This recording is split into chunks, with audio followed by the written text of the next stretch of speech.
Oi, gente, tô aqui enviando os convites. Nossa live, estamos esperando a Carila chegar. Tá dando pra ouvir bem? O meu áudio tá. Ah, aqui, a Carila até já. Oi, Lília. Lília, diretamente da França, assistindo a gente. Oi, Oi, oi! Carila. Bom Deu dia! certo? Deu Ei. certo! A gente Tecnologia, teve uma né? correria. Imprevistos acontecem, né? Algumas coisas fogem do nosso controle. Sim. Esperar mais gente chegar, Enages, Tarcísio. Deixa eu, Ai, ai. deixa eu mandar aqui Gente, também, pessoal, convidando a turma para assistir. clica no aviãozinho, gente. Vamos convidar as pessoas para assistir nossa live, essa live que promete. Estou bem empolgada. Esse tema é um tema muito gostoso de se falar. Enviando Sim. mais convites aqui, a minha lista de contatos.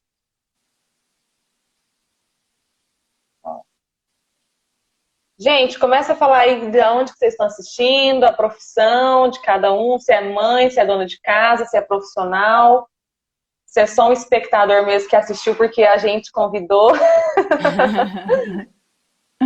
É interessante, é verdade, Enages. Enages também gosta muito de música, né, Enages? Bom, então já temos aí um tantinho bom de pessoas. Gente, continua convidando, tá bom? Para poder assistir, porque esse tema é um tema muito gostoso, realmente. É algo assim que pode ser estimulado e que a gente vê que tem bons resultados, né? Não vou dar muita pista, não, porque senão perde a graça.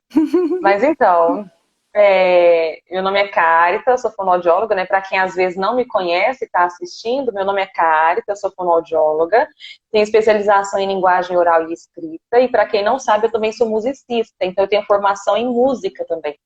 Antes de fazer fonoaudiologia, eu fiz música. E a música já faz parte da minha vida desde aí da minha adolescência.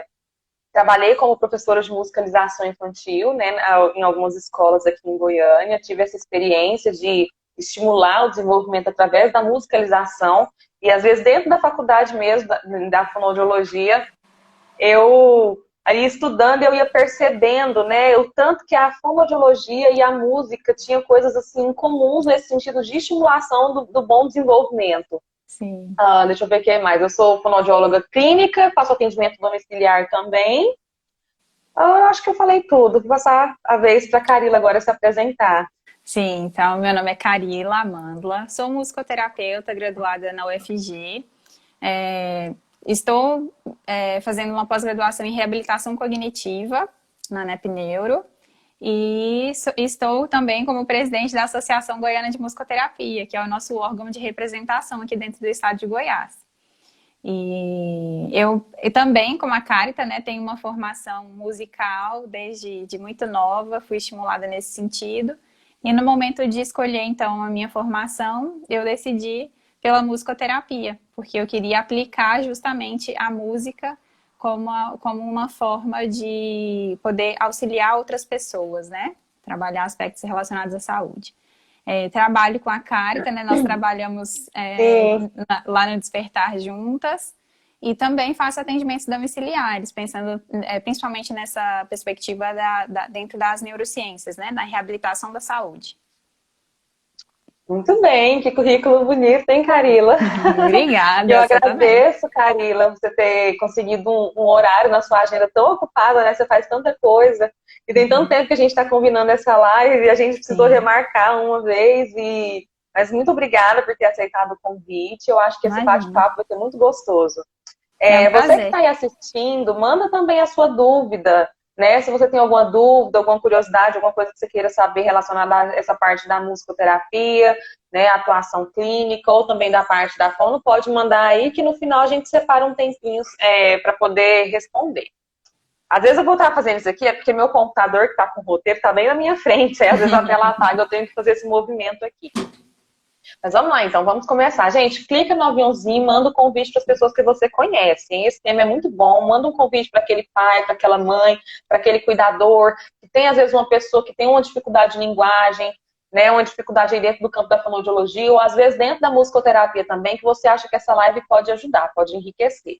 Uhum. Então, eu vou falar um pouquinho sobre o desenvolvimento da linguagem, né? Vamos lá. Oi, Pamela. Dá uma moralzinha pra Pamela aqui. Pamela, nossa Eles colega amam também. também música.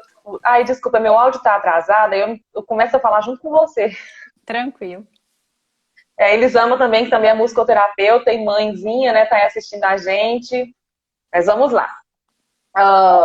O que é, então, linguagem? Linguagem é a capacidade de codificar os sinais para comunicação, as ideias, né, em sinais para comunicação. No nosso caso aqui, a gente está pensando em linguagem oral, então é a nossa capacidade de transformar esse pensamento em um sinal sonoro com o objetivo de comunicar algo.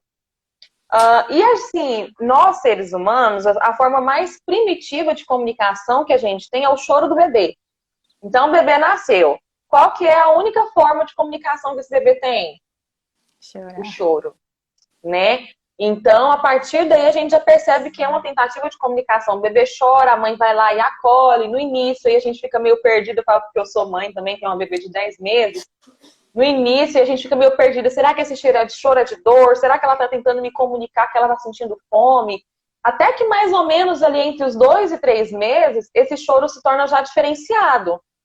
Então, o bebê ele já consegue comunicar com as diferentes intensidades e frequência do seu choro. Se é um choro de dor, por exemplo, o choro de dor tende a ser um choro mais agudo, mais estridente. E aí a criança vai conseguindo comunicar isso para nós através do choro. Em torno aí dos 6 meses de idade, as crianças mais precoces estão em torno dos 6 meses, mas via de regra é do 7º para o 9º mês. Começa o balbucio, que é quando a criança começa a emitir aqueles sons, papapá, mamamá, bababá. Então, assim, inicialmente a criança ela não está falando papai, mamãe, mas ela está brincando com os sons que ela está aprendendo. E isso é muito importante, porque lá na frente, né, ela vai usar esses sons para tentar se comunicar. Então, em torno aí dos 9, 10 meses, ela já começa a usar esses sons na tentativa de comunicar. Uhum. E aí o tempo vai passando, o desenvolvimento da linguagem ele vai evoluindo. E aí, assim, quando a gente pensa em, por exemplo, alteração de linguagem, o que a gente está pensando? A gente está pensando numa alteração de fala? A gente está pensando numa alteração de interação social, numa pessoa, por exemplo, no caso do autismo, né, que ele tem esse déficit na interação. A gente está pensando numa dificuldade que às vezes a criança tem em formar frases.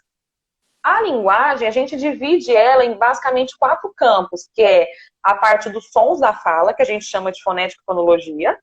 Então, é os sons da fala, os fonemas, né, que a gente fala aí. A gente tem a parte também da estruturação frasal, que é quando a criança ela consegue estruturar uma frase bem elaborada e comunicar isso através do discurso oral.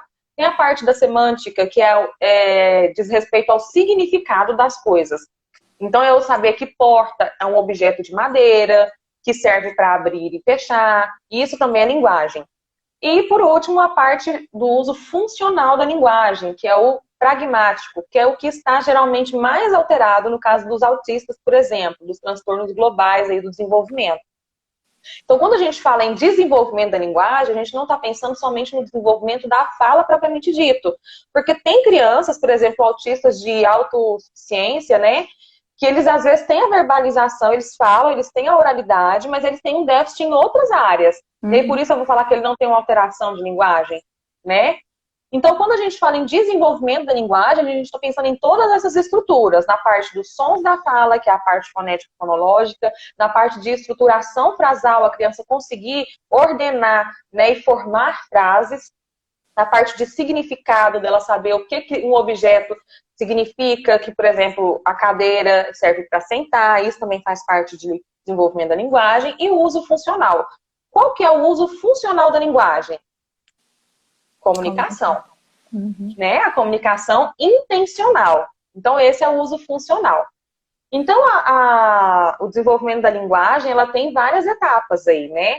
Eu já dei o exemplo do choro do bebê lá no comecinho, quando o bebê começa aí, por volta dos 2, 3 meses que o choro se torna diferenciado e ela vai evoluindo, até que em torno de 5, 6 anos, alguns autores consideram 6 anos, né? Outros consideram 5 anos de idade, a criança ela já tem que ter a fala próxima ou como a fala do adulto.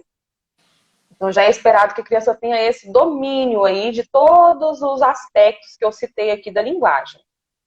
Então, agora, assim, que eu falei um pouquinho, de forma bem resumida sobre o desenvolvimento da linguagem, eu vou abrir para a Carila falar agora sobre a área dela, que é a musicoterapia.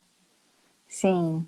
Então, a musicoterapia, ela tem a sua origem, assim, se a gente for pensar na música como um meio, né, de tratar, de cuidar do outro, é algo que vem desde, tem relatos, assim, registros em livros muito antigos, né? Tem uma passagem bíblica que fala sobre esse aspecto, né, da cura através da música. Tem papiros egípcios que falam da utilização da música para cura, para tratamento. E assim, ao longo da história, tem vários registros dessa utilização da música como um meio de cuidado com o outro. Mas a musicoterapia, né, moderna, que a gente chama essa estruturada, onde a gente tem estudos científicos relatando e registrando essa utilização da música, ela teve início após a Segunda Guerra Mundial, quando aconteceu de começarem a cuidar dos feridos pós-guerra com a utilização da música dentro dos Que hospitais, legal, eu não sabia trabalhando disso. com, Olha só. trabalhando com questões relacionadas à dor, né? Então, começou aí, nesse período. E no Brasil, depois, assim, na década de 70, quando começou a surgir a musicoterapia dentro do Brasil, com a formação lá no Sul. E aí, de lá para cá, durante esses anos, foram surgindo, né, as formações aí por todo o nosso Brasil. Então, a musicoterapia, o que a gente faz a gente estuda e utiliza a música e as experiências musicais, né? As experiências musicais, ela inclui não só a música, como eu gosto de dizer, a música estruturada, né? Que a gente ouve no nosso aparelho celular, né? Que a gente busca ali uma canção de um cantor, mas também os elementos da música. A harmonia, a melodia e o ritmo, que são o que estrutura uma música. Então, a gente pode utilizar todos esses elementos com o objetivo de prevenir, promover e reabilitar a saúde. Então, o nosso foco está na saúde. A utilização da música para alcançar algum objetivo relacionado à saúde. E aí, o profissional musicoterapeuta, então, ele vai fazer uma avaliação, vai estruturar um trabalho, todo um plano de trabalho de acordo com uma demanda que vai surgir ali do nosso cliente que nos busca, né, o nosso paciente. Que legal, muito boa, Carila, a explanação que você fez. Essa parte da música como cura no início lá da Segunda Guerra eu não sabia, não tinha conhecimento disso. Que legal, né? A gente vê que bem desde antigamente a música é usada como esse meio. Uhum. E assim, fazer música é diferente de usar a música como terapia, né?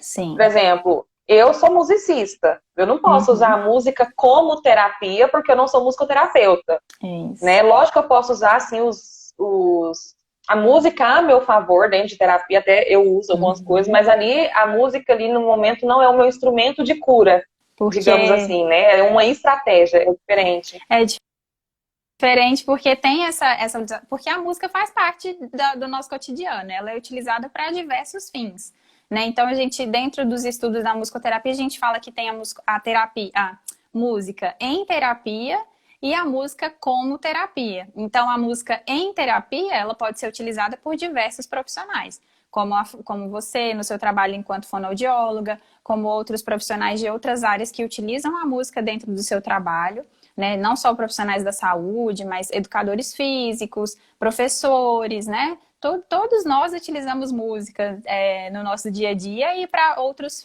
fins. Mas a música como terapia, ela é diferenciada justamente por isso, porque a gente, além dessa questão da música estruturada, a gente utiliza também outros elementos e temos estudos dentro da musicoterapia para poder utilizar, né, de uma forma com um objetivo específico, utilizar a música no nosso trabalho para alcançar, por exemplo, como a gente está conversando aqui hoje, o desenvolvimento da comunicação, da linguagem oral, né? Verdade. Até a Elisama tá comentando, a Elisama, que é musicoterapeuta também, tá comentando que é super válido, né, esse esclarecimento, porque muita gente faz essa confusão. Eu confesso que Uhum. até assim, eu antigamente fazia essa confusão também, sabe? Até que Sim, eu tive uma professora na fonoaudiologia, que inclusive é musicoterapeuta também, a Eliane sim. Faleiro, não sei se ela vai ver essa live mais tarde, eu sei que agora ela não podia assistir, mas Uhum. ela, e até o momento que ela me esclareceu isso, que era diferente o uso da música em terapia, que é o que eu poderia Uhum. fazer enquanto fonoaudióloga e musicista também, né? Independente de eu ser musicista Sim. ou não, eu poderia fazer Uhum. esse tipo de uso. E é diferente da música como terapia. Então, Isso. assim, a gente está aqui falando sobre desenvolvimento infantil, desenvolvimento da linguagem oral. Carila, fala um pouquinho para a gente sobre os benefícios da musicoterapia nesse sentido. Até no decorrer Uhum. da semana eu fiz alguns posts, né? Mas como não é a minha área, eu acho que você, ninguém melhor do que você, é uma musicoterapeuta, para falar um pouquinho disso para a gente. Eu sei que eu achei interessante, que uma coisa que eu também não sabia, que a musicoterapia pode trabalhar, inclusive, nos casos de apraxia de fala, né? Eu não sabia disso, Sim. achei legal. Uhum. Sim. Então, o trabalho no desenvolvimento infantil, né, e pensando também um pouco nessa questão específica do desenvolvimento da linguagem oral, o musicoterapeuta ele vai justamente apoiar, né, o profissional da fonoaudiologia e demais profissionais no apoio desse desenvolvimento, né, do alcance do desenvolvimento da linguagem. E aí, se a gente for pensar, então, dentro do nosso desenvolvimento global, né, desde o momento intrauterino, a música, os sons, né, a música não, os sons já fazem parte da nossa vida. Então, a partir do Ai, momento... deixa eu te dar um exemplo, porque agora que eu Sim. sou mãe, então assim, eu acho super legal essas coisas, porque eu vivi isso na prática. Tem uma música que eu gosto muito, assim, muito mesmo, né, de uma cantora cristã, e eu ouvia muito essa música durante minha gravidez, é uma música assim, calma, tranquila, eu ouvia e cantava essa música demais. E hoje é a música que eu coloco pra minha filha dormir. Na Olha hora que eu só. coloco essa música, que começa o toquinho, ela já deita a cabecinha no meu ombro, assim, Oh, sabe? gente. E ela acalma com essa música. Eu achei super interessante isso. Sim, esse é um ótimo exemplo, né? Você vivenciou na prática o que a gente sempre explica na teoria, que é isso. Os sons nos permeiam desde o momento intrauterino. A partir do momento que a gente tem o nosso órgão da audição formado, a gente começa a ouvir o líquido amniótico, começa a ouvir o funcionamento do organismo da nossa mãe, batimento cardíaco, a voz da nossa mãe, os sons que estão externos de uma maneira distorcida, mas a gente consegue perceber esses sons que estão externos ao ambiente intrauterino. E a música também é percebida ali, né? Se alguém está ouvindo música no ambiente, dependendo da intensidade desse som, do volume, ele consegue alcançar esse meio ali intrauterino. E aí, interessante que cantar para o bebê, nessa fase do desenvolvimento intrauterino, tem pesquisas que indicam que pós-nascimento a criança recorda dessas canções, Olha só. da voz Ai, que lindo. materna. Então, e é diferente se a mãe está cantando e uma pessoa externa está cantando, porque a percepção do bebê da voz da mãe é muito mais próxima, porque está ali no mesmo Olha só. organismo, Que vibrando, né? lindo. Então, desde esse momento, a gente já percebe benefícios em relação à utilização da música.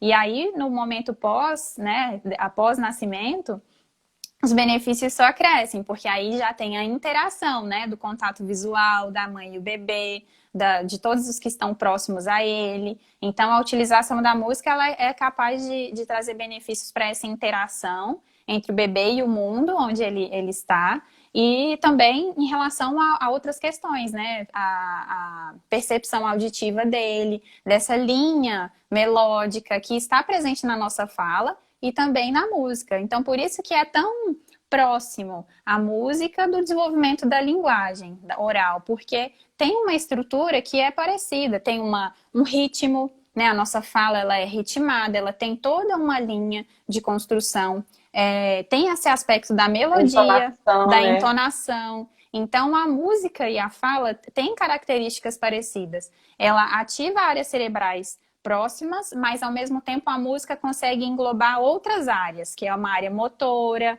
Por exemplo, só o fato da gente ouvir uma música faz com que a nossa área motora ela é estimulada. Mesmo se a gente não estiver tocando um instrumento, se a gente está percebendo o ritmo da bateria numa música, a nossa área motora é ativada. Então, o potencial que a música alcança, né? O simples fato de a gente estar ali passivamente ouvindo. Imagine a gente produzindo música, então, né? Tocando, cantando. Quantas áreas cerebrais não são ativadas nesse momento? E aí entra essa questão da estimulação, por exemplo, como você disse, Carita, que fazia a utilização da música ali no ensino, né? Na estimulação infantil. Então, Sim. ali tem estudos também que falam que crianças que praticam, né, música, que tocam um instrumento, aprendem a tocar um instrumento ou participam de atividades musicais nesse sentido, elas têm benefícios até mesmo para o desenvolvimento escolar, relacionado à atenção, à Sim. memorização. Então, a música tem todo esse potencial. Por isso que a gente utiliza muito a musicoterapia, o trabalho do musicoterapeuta em conjunto com o trabalho da fono, para poder estimular esse desenvolvimento da linguagem oral. Eu vou abrir um parêntese que você deu esse exemplo. Tem um estudo de uma fonoaudióloga aqui de Goiânia, inclusive, ela até foi professora minha na faculdade também, a Larissa Toschi. Uhum. Ela fez um estudo com crianças que tinham vivência musical, que eram que tinham musicalização infantil, né? Essa parte de estimulação da musicalidade, com 4 Sim. anos de idade. Tem uma habilidade que é preditora da leitura e da escrita, que chama consciência fonológica. Uhum. E aí ela fez um estudo com crianças que tinham essa estimulação musical e com crianças que não tinham essa estimulação musical. Com 4 anos de idade, o que ela percebeu? Que as crianças que tinham essa vivência musical, elas conseguiram fechar o teste, acertar 100% desse teste de consciência fonológica, que é uma habilidade preditora para leitura e para escrita. E diferente das crianças que não tinham essa vivência com a música. Olha Isso só. exemplifica bem o que você colocou aí. Uhum. Muito rico, né? Justamente. Demais. Gente, se alguém tiver alguma dúvida, algum comentário, pode colocar aí também, que a gente vai lendo aqui. Elisama, conta pra gente aqui um pouquinho, você que é mãe, musicoterapeuta, como que foi essa questão, né, da música na sua gravidez, e se você vê alguma diferença hoje, faz um comentário rapidinho aí pra gente poder ler aqui, porque eu fiquei curiosa também. Sim. Mas então, a musicoterapia no campo do desenvolvimento infantil, realmente ela tem inúmeros benefícios, né, Carila? Uhum. A gente até chegou a fazer um trabalho conjunto antes da pandemia, dessa loucura toda que está acontecendo. Na verdade, assim, a gente trabalhava em uma equipe interdisciplinar, né? Sim. A gente tinha um trabalho integrado, a gente ainda trabalha com essa interdisciplinaridade, né? Lógico. Mas eu lembro que no ano passado, até eu acho que eu já estava grávida, não lembro. A gente chegou a fazer um trabalho conjunto num grupo de crianças que tinham transtornos globais do desenvolvimento, né? Sim. Que tinham um déficit nessa parte de interação. Eu lembro que até tinha uma criança que era autista, já diagnosticada. E a gente Uhum. fez esse trabalho conjunto, fono e música. Então, assim, eu colocava ali os objetivos da fono que eu queria alcançar com aquelas crianças. A Carila vinha com os objetivos da musicoterapia e a gente casava isso dentro da terapia. Uhum. E era um trabalho muito gostoso e que a gente conseguia ver resultados, né, Carila? Sim. Uhum. Sim. E justamente por esses aspectos, né? Da música, ela tem uma maneira sutil de comunicar.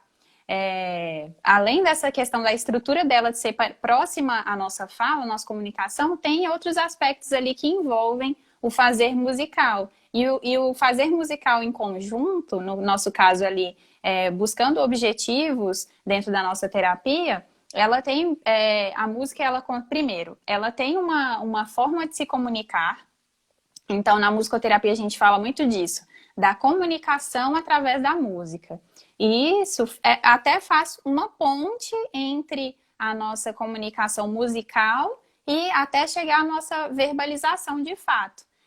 Então, por isso tem pesquisas muito lindas falando sobre essa questão da relação da musicoterapia para abrir canais de comunicação para as crianças com autismo, por exemplo, que estão dentro do espectro, porque faz com que ele consiga entender essa estrutura que é similar na música e na nossa comunicação oral, e aí ele faz essa ponte, começa a trazer todo esse conhecimento, essa vivência dele na música para fala e consegue fazer com que ele consiga se comunicar de uma maneira funcional, né? Que não fique disfuncional nesse sentido. E além disso, tem esses aspectos da socialização, né? Para eu compartilhar esse momento musical, eu preciso estar atenta.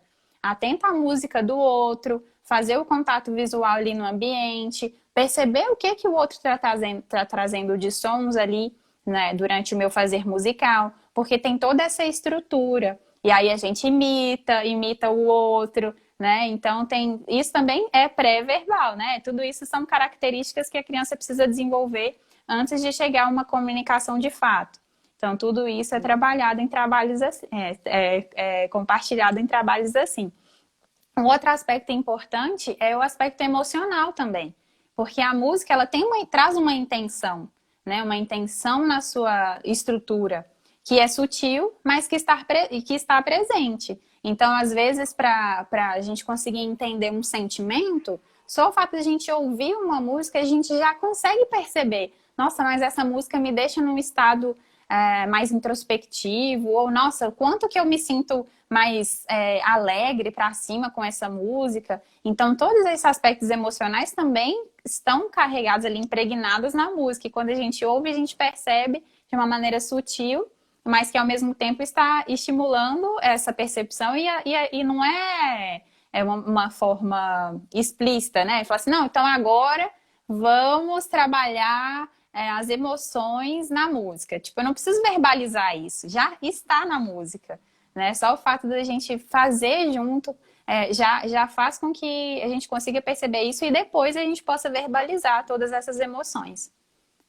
E é tão interessante você comentando isso, Carila, que eu me lembro que na faculdade de fonoaudiologia, inclusive a minha orientadora, eu vou falar muito dela, gente, porque eu sou fã dela e Sim, eu também sou fã. Você conhece ela, né? Eu costumo falar que ela é a minha madrinha da fonoaudiologia, a Eliane Faleiro, que é musicoterapeuta e fonoaudióloga. Ela, inclusive, foi a minha orientadora do meu TCC na faculdade.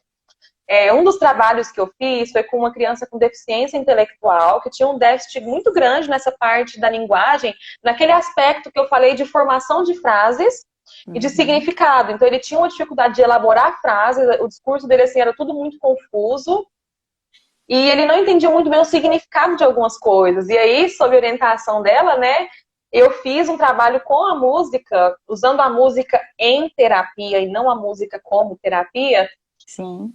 para estimular essa parte. E aí, gente, foi tão interessante, porque no final assim, do semestre, foi tão gostoso ver ele falar. Assim, de um jeito que ele não falava antes. Então, assim, por exemplo, uma estratégia que eu usei, gente, quem é fono já anota a dica aí, né? Dá fono de graça numa live. Então, isso é dica de supervisão. Uma das estratégias que eu usava com ele, por exemplo, era pegar uma história e cantar essa história.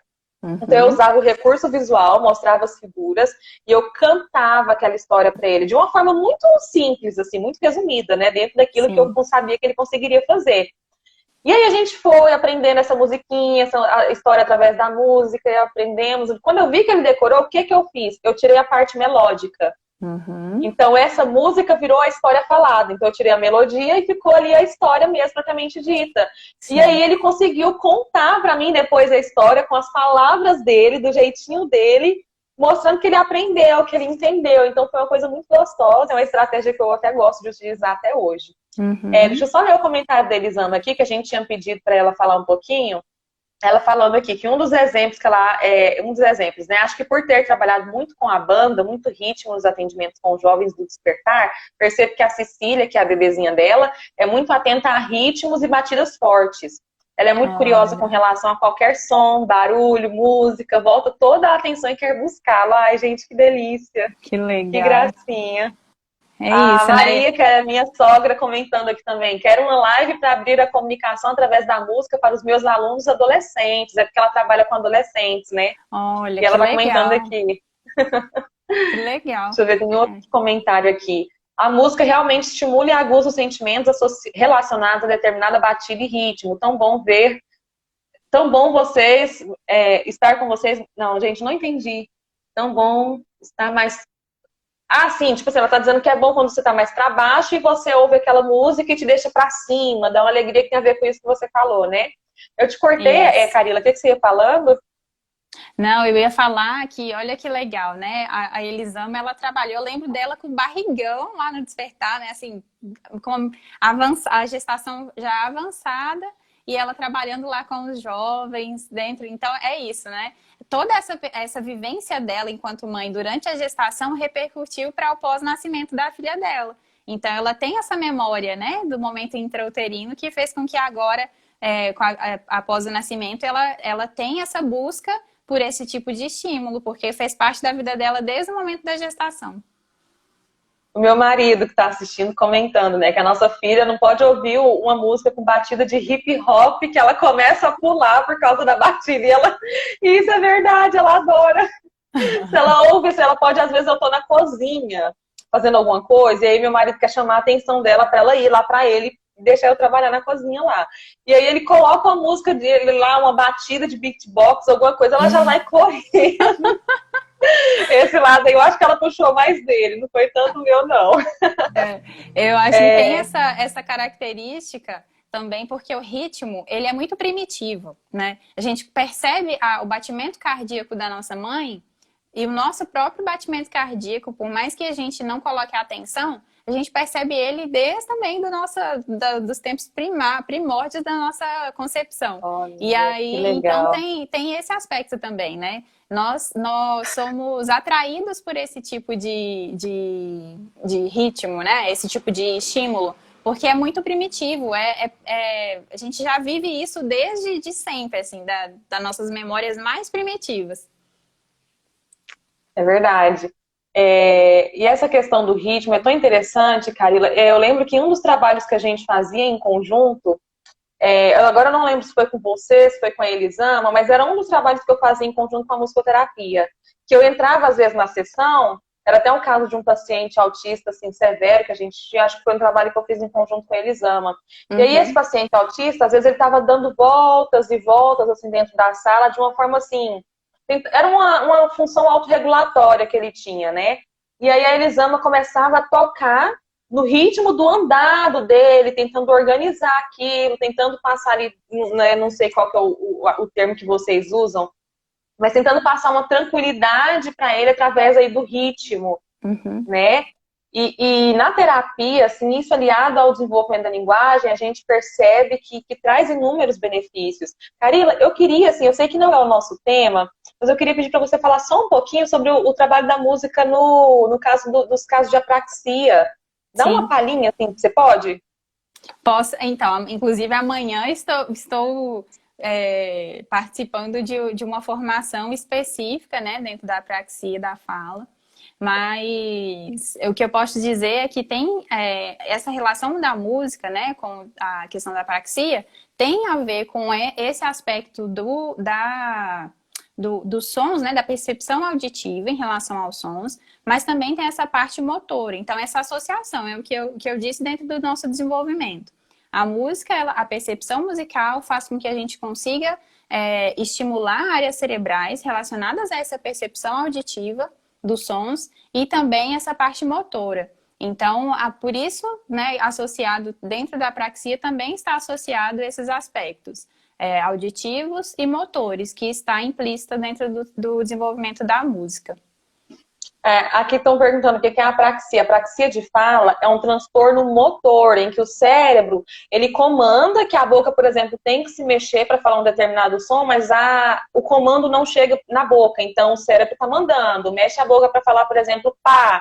Só que o comando não chega na boca. Então, o cérebro está lá mandando, mas a boca não consegue se mexer. Então, resumindo de uma forma assim, bem...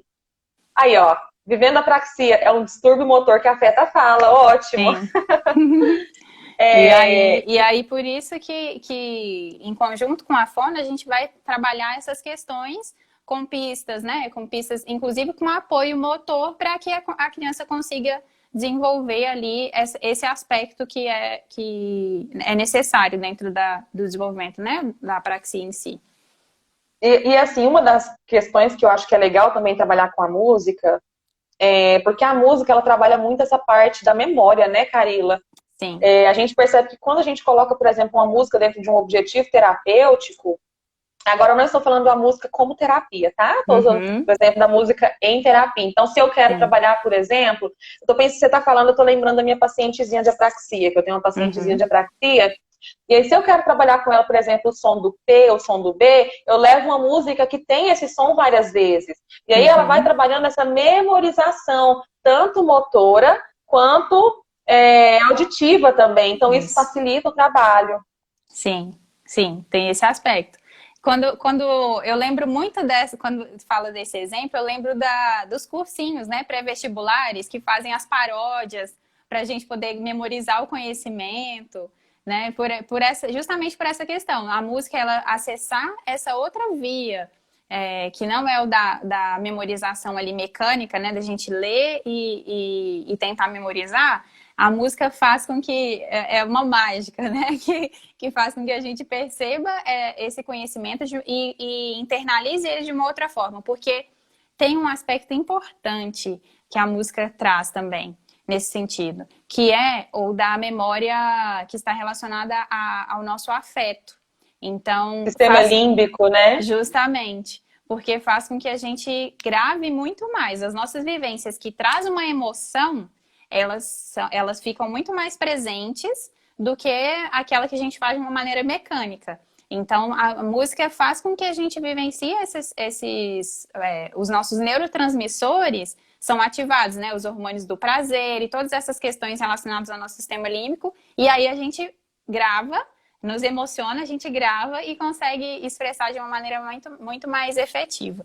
Por isso também da utilização da música como memorização. A Daiane comentando, ó. Muito interessante, eu aprendi as 18 preposições através da melodia do Sapo Não Lava o Pé. A Pamela comentando, até hoje eu tenho em mente que aprendi no terceiro ano do vestibular, olha Olha só. só. E usando ainda esse exemplo da música na terapia, em crianças com atraso de linguagem, uma estratégia que é muito legal de usar é música. Inclusive, eu faço orientação aos pais dos meus pacientes para cantar música para os filhos, principalmente essas crianças menores, ali até os 2, 3 anos, que têm um atraso na parte da linguagem. Inclusive, assim, quando eu gosto de indicar muito a musicoterapia, né? Mas a gente sabe que nem todos, infelizmente, conseguem fazer, por questões de horário, né? E tudo mais, às vezes questões financeiras, nem todos conseguem fazer a musicoterapia aí. Mas é algo que enriquece tanto. E uma das coisas que a gente percebe, principalmente no caso dessas crianças menores aí, de 3 anos de idade, que o estímulo da música ela ajuda nessa parte do desenvolvimento da linguagem. Então vamos pegar, por exemplo, a música do Pintinho Amarelinho, né? Então eu tô lá cantando para a criança na minha terapia, tô lá fazendo os gestos. E o que essa criança já está aprendendo? Os sons onomatopeicos, que são sons que os animais fazem, que é algo que nesse primeiro aninho de vida é importante a criança já ter o aprendizado. Sim. Né? Então essas músicas que trabalham esses sons de onomatopeias, essas músicas que trabalham palavras de forma repetitiva, a gente percebe que é algo que beneficia muito essas crianças nesses casos. O nosso tempo já está avançado, já tem 40 minutos que nós estamos fazendo essa live. Que é isso? Passa rápido. Não, por mim parece que tem 15 minutos que eu tô aqui, né? Eu quero fazer um comentário só em relação a essa questão que você falou, né? Da utilização da música nessa fase dos 1, 2, 3 anos. É interessante porque a música as músicas infantis, em geral, ela tem uma característica muito específica que faz com que as crianças se atentem a ela, que é uma frase, né, uma estrutura que é muito similar.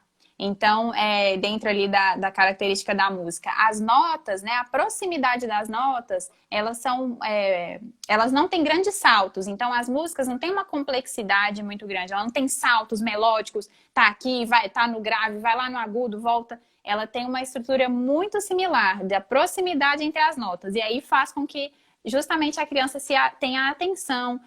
As canções de Niná também têm essa característica, né? Uma estrutura, uma frase muito parecida, muito simples, próxima, assim, ela é confortável, é gostoso de ouvir, porque ela é confortável, não tem grandes saltos, então faz com que a criança tenha essa percepção e essa proximidade, consiga se atentar e perceber muito mais e interagir com quem está cantando com ela. Uhum. É verdade. Mais um comentário aqui, é do meu marido, que ele está assistindo, e a nossa filha faz várias coisas dessas que a gente está conversando aqui, né? Então, por exemplo, a música do Pintinho Amarelinho e da Borboletinha, ela já completa. Então, quando a gente fala, ele bate as asas, ele faz, e ela tem 10 meses, assim, pra mim eu fiquei chocada, eu achei ela precoce, porque ela pega e já faz piu-piu. Olha só. A música da Borboletinha também, ela completa já com alguns sons quando a gente está cantando. Mas ela é uma prova viva que eu vejo, assim, os benefícios da música, né? Porque acaba Sim. que a gente canta muita música para ela. Até aqui em casa a gente tem alguns instrumentos musicais, Uhum. teclado, violão, que às vezes a gente senta para tocar para ela e tudo mais. Então ela é bem estimulada nessa parte. Para a Uhum. gente poder encerrar, eu vou pedir para você, Carila, passar algumas dicas aí que a gente possa fazer para estimular a linguagem das crianças em casa. Ótimo, maravilha. Vamos lá. Então, eu anotei aqui Então, quem bonitinho está para passar para assistindo, pega vocês. papel e caneta, ou então, quando finalizar a live, vai ficar salva, você clica naquele negocinho de salvar para você poder ver depois essas dicas. Sim. Então, em relação a uma delas que eu quero compartilhar, nós até falamos aqui agora, que é cantar com as crianças, né? Porque a gente cantar e não cantar, por exemplo, né? Tem uma diferença, existe uma diferença entre você colocar o vídeo e a música, né? Para a criança perceber a música ali no celular e interagir com a criança com o celular, e existe uma diferença de você estar com sua criança frente a frente cantando. Então, a primeira dica é essa, você interagir através da música, mas dá preferência para essa interação pessoa-pessoa, e não um aparelho celular, né, e a criança. Então, tipo assim, nada de não colocar o DVD ou o YouTube lá para a criança ouvir, mas sentar de frente para a criança e cantar junto com ela. Cantar e fazer os gestos, tudo isso que você compartilhou, né? Fazer os gestos ali relacionados à música, porque aí ela tá percebendo essa questão visual, fazendo com apoio das pistas, né? Que a gente fala, das pistas visuais, para ela poder começar a imitar e aí ter comportamentos nesse sentido que auxiliam nesse desenvolvimento global, né? E até o alcance da comunicação verbal ali, da fala. Então, a primeira dica é essa. Olhar, dançar, fazer gestos, brincar com essas possibilidades.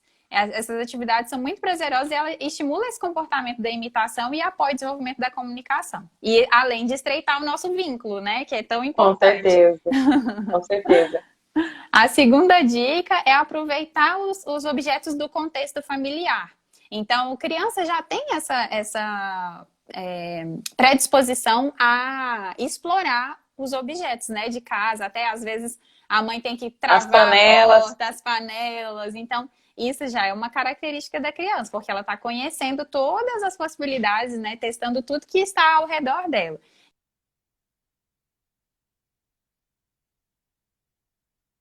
Oi, deu Aqui uma no meio. travada. Uma ligação aqui no meio do negócio. Então, aproveitar objetos no contexto familiar, criar brinquedos, instrumentos, criar suas próprias músicas e brincadeiras. E isso também estimula outras percepções, né? A estimulação tátil, né? E motora ali, Sim, motora fina, tudo isso também apoia no desenvolvimento da comunicação. Tá tudo ligado, é tudo em conjunto, né? que legal. Então, aproveitar esses objetos em casa para criar os seus instrumentos, perceber os sons. E a última delas é isso, explorar os sons do corpo. A criança também faz isso com uma naturalidade muito grande, né? De explorar que sons que saem da minha boca, que sons que saem. Então, aproveitar. Estalar a língua. Instalar. Então, tem canções muito simples que trazem essa possibilidade também, né? Com a minha boca eu faço um barulhinho. Com o meu nariz eu faço um bichinho. E aí você vai utilizando essas canções e explorando os sons do seu corpo com a sua criança para poder também estimular esses aspectos relacionados à imitação, à percepção dele do seu corpo, a percepção no meio, né? Minha percepção corporal, tudo isso apoia também o desenvolvimento aí global e consequentemente, da comunicação verbal. Ai, que delícia, Carila. Ó, dicas anotadas, gente. Ó, anota essas dicas aí que são enriquecedoras. Então, chegou ao final a nossa live. Ai, passou tão rápido, gente. Já vai para 50 minutos. Olha só. Mas, Carila, muito obrigada, tá bom? Pela disponibilidade, pela disposição e por Imagina. fornecer aqui tantas dicas e tanto conhecimento, né? De uma forma assim tão natural, Obrigada. encantadora. Muito obrigada. Imagina, Caio, é um prazer. Eu sou sua fã, né? Eu gosto muito da forma como você trabalha. E ainda bem que temos possibilidade de trabalhar juntas. E quero agradecer a todos que participaram, que estiveram aqui. Tem muitos colegas de profissão, tem pais aqui presentes, né? Quero dar destaque aqui a um comentário da Titsi falando que a musicoterapia trouxe evolução incrível para o filho dela. Eu tenho o privilégio de poder acompanhar e tantos outros que estão aqui presentes. Então, muito obrigada e é sempre um prazer. Eu gosto de dizer que se for para falar de musicoterapia, eu posso ficar horas e horas, eu falo sem problema nenhum. É um prazer. Então é isso, Jane. Obrigada também a você que assistiu essa live. Ela vai ficar salva aqui no meu perfil. Então depois você ainda pode clicar no aviãozinho e enviar para alguém que você acha que vai se aproveitar desse conhecimento. Então, gente, obrigada. Um bom dia para todo mundo e tchau, tchau. Tchau, tchau. Um abraço. Um abraço.